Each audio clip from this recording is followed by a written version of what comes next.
इस वीडियो में मैं आपको सी लैंग्वेज में एक ऐसा कोड लिखना सिखाऊंगा जिसमें अगर आप इनपुट कोई सेंटेंस या नाम डालते हैं तो जस्ट उसका रिवर्स होके आपके सामने है। जैसे मान लीजिए आप उसमें सत्यम एंटर करते हैं तो बेसिकली आपको मिलेगा MAYTAS। ठीक है, इस तरीके से सेंटेंस भी हो सकता है। तो उस तरीके का कोड लिखेंगे कैसे? तो देखिए यहाँ पे आप सारी चीज़ें नाम की आ गई। ठीक है, नाम मतलब क्या? जो कि अल्फ़ाबेट से मिलके बना हो यानी स्ट्रिंग हो।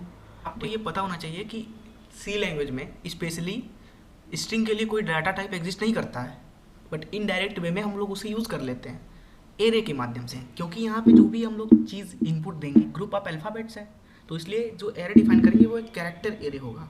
तो मैंने एक कैरेक्टर एरे डिफाइन कर लिया जिसका नाम मैंने ARR दे दिया। आप कुछ भी ले सकते हैं। अब इसके अंदर एक साइज डालना है। आप सेफ साइड रहने के लिए ऐसी साइज डालिए जो कि आपके द्वारा एंटर किए गए सेंटेंस या वर्ड्स में प्रेजेंट नंबर ऑफ अल्फ़ाबेट्स से ज़्यादा हो। जैसे सत्यम में 6 अल्फ़ाबेट्स हैं। ठीक है, तो जो भी यहाँ पे साइज एंटर करेंगे आप वो 6 से ज़्यादा होना चाहिए। मैंने एकदम सेफ साइड रहने के लिए 300 एंटर कर दिया है। ठीक है, तो ये बन गया आपके पास में एक एरे। अब आपको यूज़र को बताना है कि आप तुरंत ही कोई नेम या सेंटेंस एंटर करिए। तो यहाँ पे मैं लिख देता हूँ एंटर द नेम और सेंटेंस टू रिवर्स। ठीक है, उसको रिवर्स करने के लिए आप तुरंत एंटर करिए। तो यूज़र को तो मैंने ये बता दिया। अब यूज़र से इनपुट भी तो लेना होता है। जैसे अगर आप इंटीजर वगैरह होता तो वहाँ पे स्कैनएफ यूज करते हैं, लेकिन यहाँ पे स्कैनएफ का सब्स्टिट्यूट है। बेसिकली एरे में हमें क्योंकि सारी चीज़ें डालनी है ना, क्योंकि स्ट्रिंग वैसा कुछ होता नहीं है, तो यहाँ पे गेट्स का यूज करते हैं। गेट्स कब यूज करेंगे? जब हम लोग ढेर सारे वर्ड्स या सेंटेंस को स्टोर कराते हैं एरे में। ठीक है, तो वहाँ पे गेट्स का यूज करते हैं। इसलिए मैं यहाँ पे गेट्स का यूज कर दिया। और गेट्स में हमें एरे डालना होता है, ARR। अब ये बताता है कि जो भी आप एंटर करेंगे वो ARR नामक एरे में जाके स्टोर होने वाला है। ठीक है, तो आपने जो भी एंटर करोगे, जैसे सत्यम नाम स्टोर करोगे या फिर कोई भी वर्ड कोई सेंटेंस यूज कर सकते हैं, वो सारी चीज़ें जाके स्टोर हो जाएंगी एरे में, जिसका साइज़ 300 है।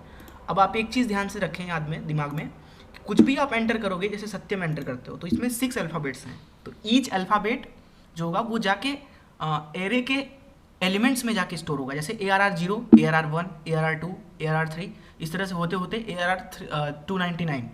ठीक है, इतने तक में जो भी आप नेम या सेंटेंस एंटर करेंगे उसके हर एक अल्फ़ाबेट, स्पेस, स्पेशल कैरेक्टर्स, ये सारी चीज़ें जाके स्टोर होती हैं। तो मैंने यहाँ पे गेट्स करके इनपुट ले लिया। अभी क्या करना है ना, देखो मेरे कोड की यही एक लिमिटेशन है कि इसमें आपको नंबर ऑफ अल्फ़ाबेट्स बताने पड़ते हैं कंप्यूटर को कि इतने अल्फ़ाबेट्स हमारे द्वारा एंटर किए गए सेंटेंस या वर्ड में प्रेजेंट हैं।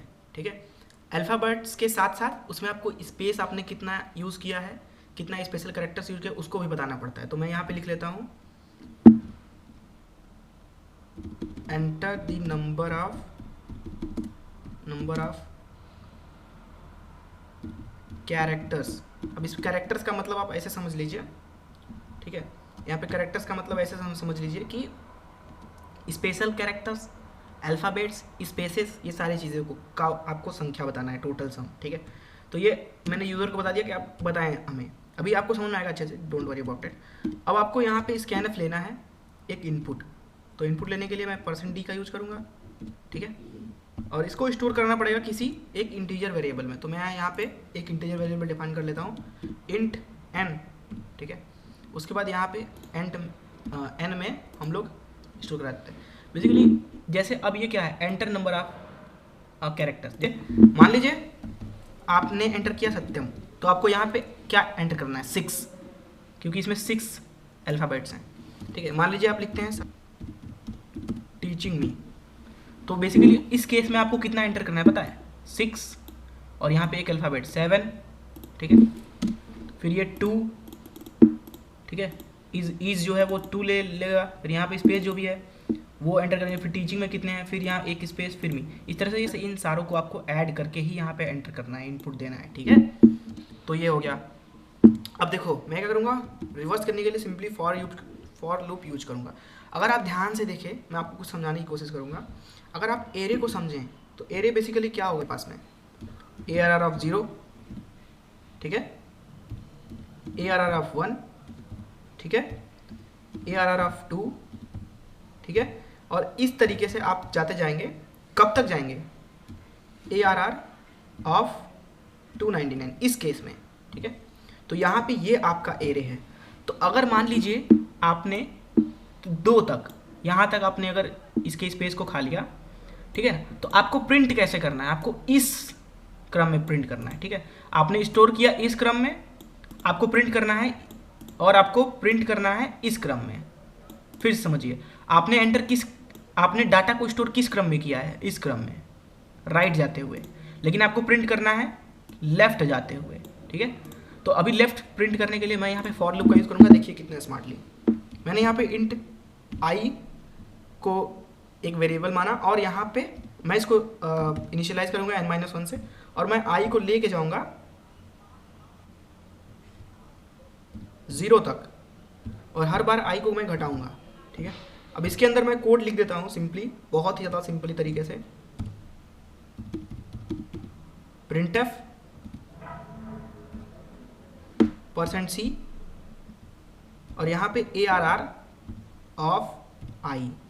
अब इससे होगा क्या कि जो ARR i है ये सारे कैरेक्टर्स को बुलाएगा अपने अंदर स्टोर जो है, और इस तरह के और अगर आप ध्यान से देखें तो मैंने इसको n-1 से इनिशियलाइज किया है। तो सबसे पहले ये लास्ट वाले को बुलाएगा, फिर उसके बाद वाले को, फिर उसके बाद, फिर उसके बाद, फिर उसके बाद, और फाइनली वो 1 और फाइनली वो 0 तक जाएगा। तो जो भी आप यहाँ पे एंटर करेंगे जो कि ARR में स्टोर्ड है, वो जस्ट अपोजिट होके प्रिंट हो जाएगा। मैं आपको यहाँ पे अभी तुरंत इसको रन करके दिखाता हूँ। हमने कुछ इधर कर रखी है, अच्छा ठीक है, मैंने सेमी कॉलम नहीं यूज़ किया यहाँ पे, तो यूज कर लेते हैं और अभी रन करते हैं। अब इसका रिजल्ट देखते हैं। एंटर दी नेम या सेंटेंस टू रिवर्स, जैसे मैंने सत्यम ही लिया था सबसे पहले एग्जांपल, तो सत्यम एंटर किया। उसके बाद इन्होंने पूछा कि enter the number of characters, तो मेरे नंबर में 6 हैं। तो देखिए फाइनली हमें मिल गया रिवर्स होकर के, ठीक है। अब चलिए एक सेंटेंस को भी रिवर्स करके देखते हैं, ठीक है। मैं यहाँ कुछ लिख रहा हूँ, EINSTEIN Einstein was very curious, ठीक है ना, आइंस्टाइन वाज वेरी क्यूरियस। अभी मुझे इसको उल्टा करना है, तो मैं इसको एंटर किया। अब इन्होंने अभी ये पूछ रहे कैरेक्टर्स एंटर करिए, तो अभी इसको काउंट कर लेते हैं फटाफट से, ठीक है। तभी तो आइंस्टाइन में कितने आपके पास में कैरेक्टर्स हैं, 8 और एक स्पेस है, 9 हो गया, 9 और 3 12 हो गया, और एक यहाँ 13 हो गया, और यहाँ पे 4 17 हो गया, एक 18 हो गया, और ये कितना है 7 तो 25 हो गया। तो मैं यहाँ पे 25 एंटर कर देता हूँ, और आपके पास में देखिए पूरा एकदम रिवर्स करके इन्होंने प्रिंट कर दिया।